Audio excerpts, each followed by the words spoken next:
তাড়াতাড়ি দরজা খোল রে পিন্টু, আমি আর আটকে রাখতে পারতেছি না। বন্যা হয়ে যাইব রে, 2 বছর ধরে হিসু করি না। ছাইরা দিলাম। এটা কি করলি তুই?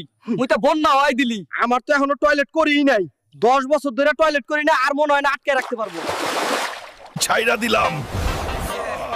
হালকার পাতে সুনামি তাড়াতাড়ি দে দূরানি হাগু করলে কই যাবি হালকার হিসুতে বন্যা কই যাবি কন্যা বুঝলাম না, বন্যার পানি নোনতা নোনতা কেন?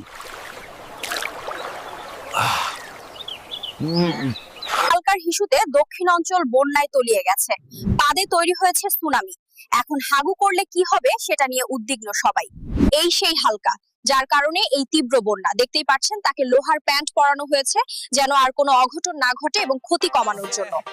হালকার পাতে সুনামি তাড়াতাড়ি দে দূরানি হাগু করলে কই যাবি